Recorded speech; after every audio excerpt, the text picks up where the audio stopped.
Muy buenas youtubers, bienvenidos a un nuevo vídeo en mi canal de YouTube Invierte con Ventaja.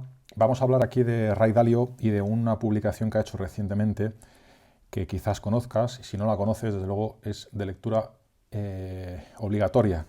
Aunque bueno, para eso voy a resumir en este vídeo sus principales puntos, porque me parece fundamental, es muy importante tenerlo en cuenta de cara a los próximos trimestres o años. Por si no lo conoces, ya sabes, Ray Dalio es fundador de Bridgewater en 1975, curiosamente, el año en que yo nací.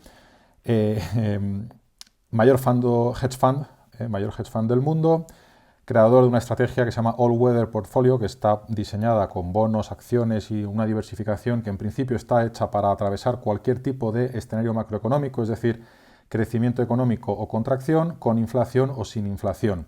Él piensa que nos dirigimos a un periodo de fuerte inflación y da unos datos apabullantes. También es escritor de un libro muy importante, Principios, donde precisamente recoge sus principios de inversión. Todo ello muy, muy recomendable. El enlace, os dejo el enlace, aquí lo tenéis, lo dejaré también en los comentarios, el enlace al artículo que ha escrito, o que han escrito los de Bridgewater, es realmente desolador. Habla de un problema provocado por políticas monetarias expansivas, ultra expansivas, tanto de bancos centrales, algo que ya sabíamos, pero que ahora está empezando a hacer huella. Ahora está dejando realmente una huella como nunca antes en los programas anteriores de política de relanzamiento monetario, como habíamos visto antes. Se está creando una demanda sin haber puesto los medios para que pueda existir una oferta en contraprestación a esa demanda, ¿no? ¿Y en qué deriva eso? Pues en inflación. ¿Cuáles son las ideas clave que vamos a explorar? MP3, Monetary Policy, Política Monetaria 3, la fase 3 de la política monetaria, en la que se han orquestado por primera vez de una forma masiva y brutal, esto ya lo hemos comentado en más de una ocasión, los bancos centrales y los gobiernos, con políticas fiscales súper expansivas, cosa que antes no existía en la política monetaria, en la Monetary Policy 2 no existía, eran solamente los bancos centrales creando dinero, pero sin que ese dinero llegara a la sociedad. Ahora sí está llegando y está provocando, como vamos a ver ahora y vais a ver, es espeluznante, escasez de todo, materias primas, energía, capacidad productiva, inventarios, vivienda y hasta trabajadores. Es realmente espectacular. Y sobre todo, bueno, pues si no se equivoca, las consecuencias van a ser duraderas, muy duraderas.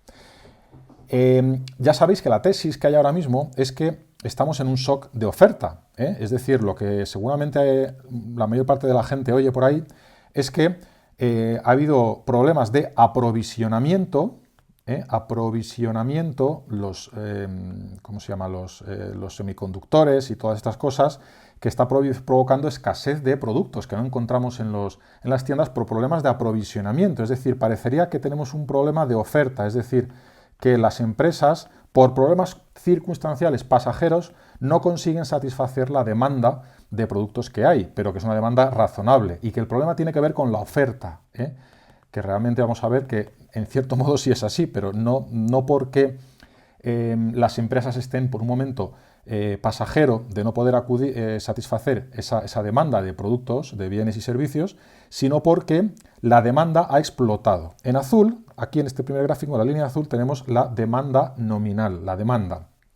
Hay una parte de esto, al poner aquí nominal, que tiene que ver con los precios, pero claro, si crece a niveles del 20%, le quitamos un 5% que tiene que ver por la subida de los precios y sigue quedándose en un 15% de subida de la demanda, muy por encima de la oferta. Pero ¿cuál es el punto? Ya empezamos a ver que hay algo que no encaja con la teoría oficial de los propios bancos centrales, y es la línea roja en la que tenemos la producción real de bienes, para consumidores americanos, habla solamente de americanos. Lo que vemos es que desde hace ya varios meses la producción está en los mismos niveles en los que estaba antes, incluso ligeramente por encima, es decir, que las empresas han reaccionado de antes de la pandemia, No es un problema, por lo tanto, de producción, de aprovisionamiento, de escasez de determinados chips o semiconductores, sino el problema es que la demanda se ha disparado muchísimo más que la oferta. Y vamos a ir desarrollando esta idea. La siguiente gráfico que aporta muchos gráficos, muestra que en los años 70 que también hubo un problema de desequilibrio entre oferta y demanda, que fue lo que provocó una hiperinflación en los años 70, ¿vale? Bueno, Pero fue diferente, porque aquí vemos lo que ocurrió en los años 70. La demanda efectivamente estaba fuerte, pero hubo un momento en que la oferta se hundió, ¿vale? ¿Está ocurriendo eso ahora? Bueno, excepto el momento que prácticamente ni se ve, que estamos viendo aquí, de unos meses de confinamiento en el que dejas de producir, pero porque realmente nadie va al trabajo y nadie sale de casa, la realidad es que la oferta está otra vez ahí. Y sin embargo, lo que se ha disparado, como vemos de nuevo, es la línea azul, que es la demanda.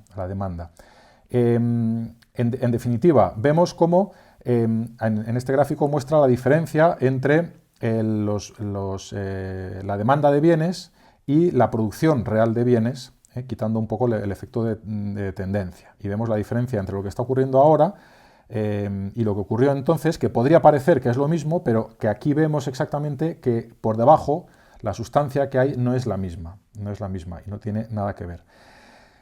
Hemos hablado de producción de bienes y, claro, como bien dice Ray Dalio, los servicios en una economía como la americana y también en la europea son la mayor parte de la economía. Ya no son economías productivas industriales como antiguamente, sino que ahora son empresas, o sea, economías de servicios. Más del 70% de la economía son servicios, ¿no? Entonces es muy importante ver qué va a ocurrir con el sector servicios. Y ya empezamos a ver aquí la tendencia. La tendencia es que la demanda para los servicios, que es la línea azul, está repuntando fuerte y no está la demanda de servicios, no está ya a niveles de antes de la pandemia, pero la demanda está repuntando ya muy fuerte y, sin embargo, el indicador de empleo en el sector servicios o en el subsector servicios le está costando seguir el mismo ritmo de recuperación de la demanda. La demanda probablemente va a seguir siendo así y habrá que ver si el empleo en ese sector, y eso también lo vamos a ver ahora, es capaz de seguir el ritmo. Y agarraos porque aquí viene ya lo complicado, claro.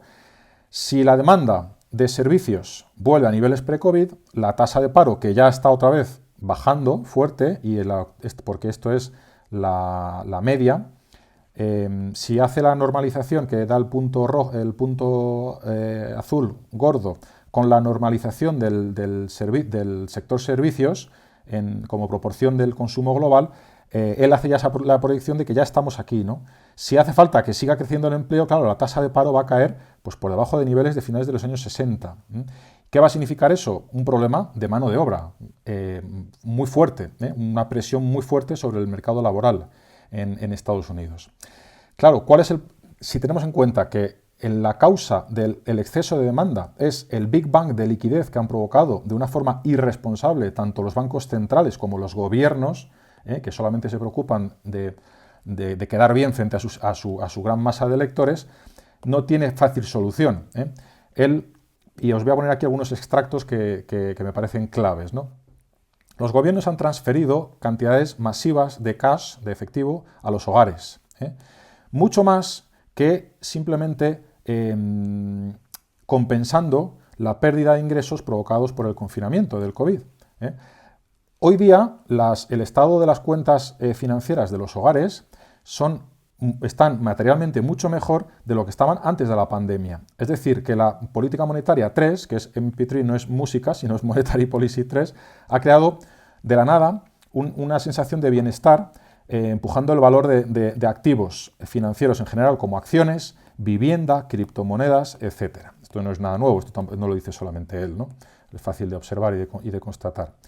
Los precios están subiendo y van a seguir subiendo a no ser que exista un boom fuerte en la productividad que pueda hacer que la oferta pueda juntarse con la demanda de bienes y de servicios. O que los que hacen la política monetaria reajusten y contraigan esa oferta, esa masa monetaria, esa liquidez, para reducir la demanda, que podría a lo mejor encontrárselo con este relanzamiento del virus que hay ahora, ¿no? Pero estos son algunos puntos clave que comenta Ray Dalio. Pero claro, fijaros, estamos en un mundo global, hay muchas cosas que influyen.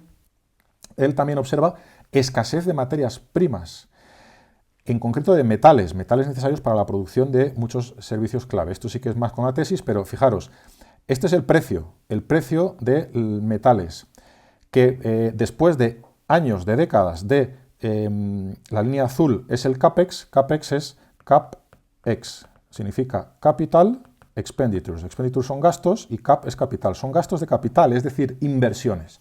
Inversiones que se realizan con la esperanza de recuperarse unos años después. Bueno, si durante muchos años estás haciendo, como muestra esta línea azul, reduciendo el ritmo de inversiones en capital, en el momento que repunta el precio de las materias primas y repunta la demanda, no vas a conseguir recuperarte tan fácilmente, ¿no? Y él aquí además hace una proyección, ¿no? En definitiva, en un mundo de escasez de demanda de materias primas provocado por la demanda fuerte, ¿no? Hasta ahora, y eso también es un punto clave, hemos tirado de inventarios. ¿Qué va a pasar cuando se acaben los inventarios? Los inventarios, ojo, no son las reservas de níquel que están en la tierra pendiente de ser extraídas. Son lo que las empresas tienen en los almacenes, que vas tirando de eso cuando sube la demanda, pero una vez que esa demanda, que ya no te quedan inventarios en el almacén, lo tienes que producir. Y ahí es cuando se empieza a notar realmente la escasez, y ahí es cuando eso empieza a tirar de los precios hacia arriba. Aquí tenemos el cobre, el aluminio y el níquel. Y vamos viendo en azul la línea de precios y en rojo la oferta. La oferta, como veis, ha reaccionado, ha seguido. ¿Por qué ha reaccionado y ha seguido? Porque los inventarios, que son los gráficos que vemos abajo, se han reducido, sobre todo recientemente. Pero cuando esos inventarios toquen fondo, ¿qué va a pasar? Energía. En un mundo donde hay que producir mucho más, no hay energía, literalmente, y por eso están subiendo los precios de la energía. Y luego lo vamos a ver en el tema de China también, ¿no? El precio del gas natural, el precio del carbón y el precio del petróleo en euros, en China, en Estados Unidos y en Europa, repuntando fuertemente. Un problema de escasez de energía. No hay suficiente energía para satisfacer ese boom de demanda que hay, que es la tesis principal. Recordad, no estamos en un problema de shock de oferta, es decir, de un problema de dificultades para producir en un mundo normal de demanda, sino que estamos en un mundo en el que ha reaccionado bien a nivel de producción y de oferta, las empresas han reaccionado bien, pero la demanda se ha disparado. Bueno, aquí comenta un poquito más el problema de la insuficiencia de energía, los inventarios de petróleo cayendo, los inventarios de carbón en China también cayendo y cómo están girando. Y compara aquí el año 2021, que es la línea negra, en gruesa, comparado con años anteriores, por la evolución de los meses del año, donde vemos esa tensión que hay de inventarios, que los inventarios están en mínimos en las empresas, y eso va a ser un problema, ¿no? En definitiva, no hay suficiente capacidad productiva para atender la demanda provocada por los bancos centrales, demanda artificial de dinero. Lo que viene a decir Ray Dalio es que se va a cumplir la teoría monetaria, la teoría de toda la vida, en la que el dinero realmente es reflejo de la riqueza real que se fabrican. Si tú fabricas 100 teléfonos y hay $1.000 en el sistema, por simplificar mucho, pues cada teléfono vale $10, pero si en el sistema hay $2.000 y solamente puedes fabricar 100 teléfonos, porque no hay manera, pues entonces cada teléfono pasa a valer $20. Eso es pura inflación, es una correspondencia entre el dinero que hay en circulación y los bienes que hay en circulación. Si no puedes fabricar más bienes, suben los precios, ¿no? Y ese es el riesgo que hace que la inflación pudiera ser sostenida, ¿no? Y entonces nos cuenta, dice, para mantener con el crecimiento de la demanda, la producción global ha subido por encima de la tendencia, como hemos visto anteriormente. Aquí ya estamos viendo solamente China. Fijaros cómo ha ido la producción de China, ha ido creciendo, con el confinamiento ha caído, pero después ha rebotado muchísimo más fuerte que lo que era la demanda de largo plazo, la tendencia de largo plazo. Y las exportaciones de China se han disparado después de la recuperación, ¿no? Ha habido un momento de caída, tendrían que haberse recuperado parcialmente, pero están disparadas de forma sostenida. Dicho de otra manera, China está sosteniendo ese incremento de demanda mundial que hay. Claro, eso consume mucha energía y por eso en China están con un problema de no tienen carbón suficiente, porque la demanda masiva ha creado pues, un problema de energía para fabricar, que consumen las empresas y las industrias para fabricar todo ese exceso de demanda que ha habido. Es un grave error de previsión y de anticipación por parte de gobernantes, tanto de bancos centrales como de gobiernos que han sobrereaccionado. Esto es una idea clave que vengo comentando desde hace muchos meses, que han sobrereaccionado, ¿no? Lógicamente el mundo empresarial reacciona y las intenciones de CAPEX, es decir, los directivos de empresas, declaran que tienen intenciones de invertir más dinero, porque ven que hay una demanda muy fuerte, ¿no? Pero esto es un problema porque los bienes de equipo, los bienes de capital, también hay que fabricarlos. Y para fabricar eso también necesitas trabajadores, también necesitas energía, etcétera. Es decir, eso es un problema, no es tan fácil, no es tan fácil. Fijaros en este gráfico, la media de los países desarrollados, Developed World, el índice de precios de bienes, no de servicios, solo de bienes, cómo fluctúa desde el año 2012. Claro, esto es una media mundial. La media mundial normalmente no debe de fluctuar mucho. Tendía a la deflación, que es el gran problema de los bancos centrales de Japón, de Estados Unidos, de Europa, y se han encontrado con un problema, han reaccionado de una forma totalmente, yo diría, inconsciente, y claro, el precio se ha disparado y lógicamente las intenciones de CAPEX han repuntado a niveles de máximos históricos, ¿vale? Pero esto es un problema a corto plazo, porque ¿cómo vas a fabricar todos esos bienes, todas esas intenciones? Es muy complicado. No hay suficientes inventarios.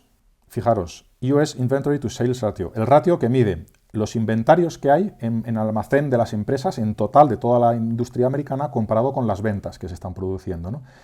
Pues ya venía cayendo desde hace muchos años, porque realmente esto es del año 2000, con esta política que había de mantener muy bajos niveles de inventario para mejorar los márgenes de las empresas. Ya los inventarios eran bajos en relación a las ventas, pero de momento lo que han hecho aquí es desplomarse. La cuestión es, ¿qué va a pasar ahora, ¿no? Cuando se toque fondo, ¿qué va a pasar? Y luego aquí dice cuál es el porcentaje de empresas americanas que declaran tener inventarios demasiado bajos. La línea azul es la media de 6 meses y el punto gordo es la última lectura. La última lectura nos dice récord histórico. Desde el año 1975 nunca, ni la media de 6 meses ni el dato actual había estado tan alto con unos inventarios bajos. Básicamente a las empresas no les quedan en almacén productos para vender. Eso es lo que nos están diciendo estos gráficos. ¿Y qué ocurre? Que si queremos producirlo, el transporte es más lento y más caro. Este es el índice de transporte marítimo, me imagino, porque no lo conozco, el Harper's Container, y estos son datos extraídos del ISM y de Market sobre los tiempos que tardan las empresas en ser libradas, ¿no? de entrega, ¿no? Y vemos que está cayendo y cayendo a pico. Esto significa que tardan mucho más, ¿no? Más tiempo, por debajo de 50, slower, más despacio. Tardan más tiempo en ser, es decir, se retrasa toda la cadena de producción.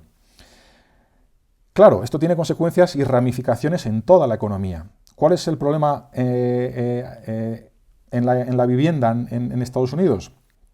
Pues que también están cayendo los inventarios de vivienda, que no se pueden construir porque hay incluso escasez, y esto lo he visto yo incluso en España, que me lo han comentado amigos, que escasez de materia de madera, por ejemplo, para producir, para hacer casas de madera, por ejemplo.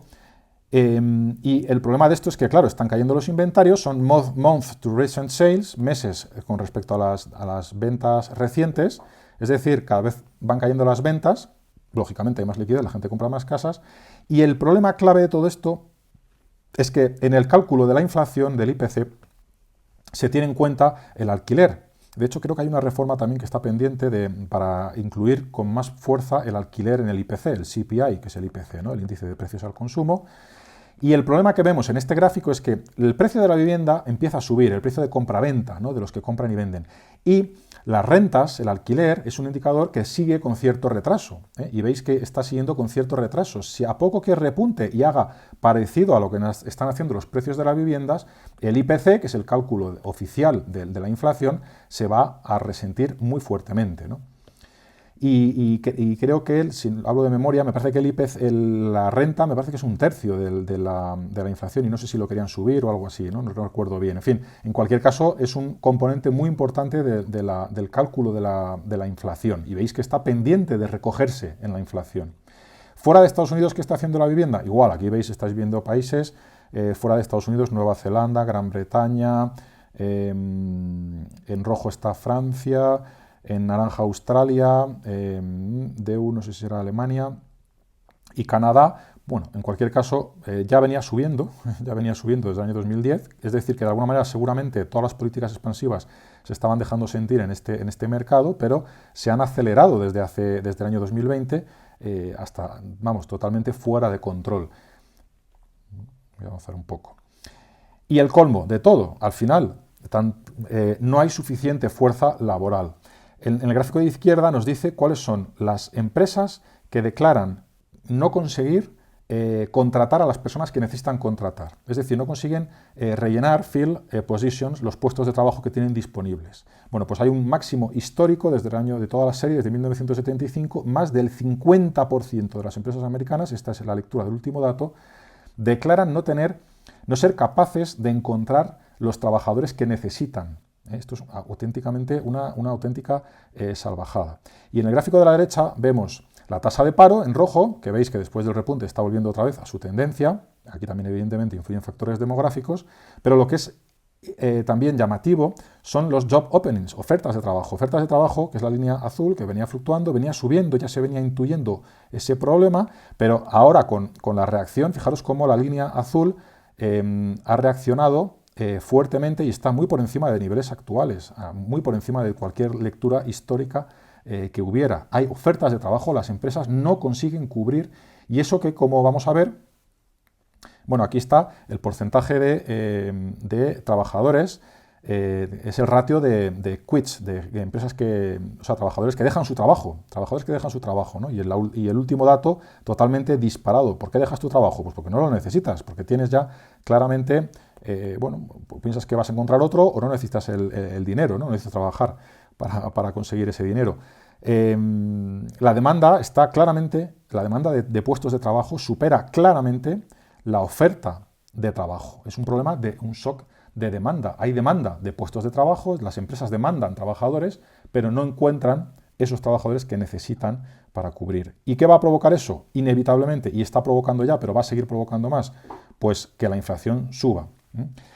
Porque además, como hemos visto antes, la parte de servicios todavía está en fase de adaptación, que es un sector muy intensivo en mano de obra. A medida que vuelva a niveles pre-COVID, la presión sobre los salarios y la escasez de mano de obra va a seguir empeorando.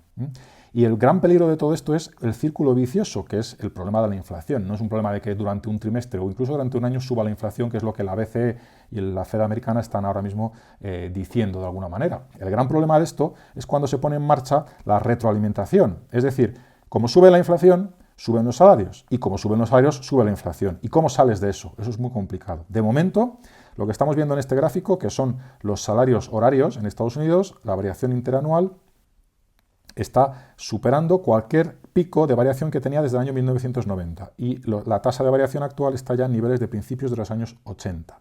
Esto es un entorno de inflación y el problema, como decíamos, es que el sector servicios poco a poco vaya expandiendo, vaya recogiendo, se vaya normalizando y la presión del mercado laboral aumente y los sueldos se mantengan o sigan creciendo a ese ritmo. En definitiva, lo que dice Ray Dalio es que mires donde mires, la demanda está desbordando la oferta. Hemos hablado de materias primas, hemos hablado, por supuesto, de bienes, de servicios que está llegando, pero también hemos hablado de la vivienda, de la mano de obra como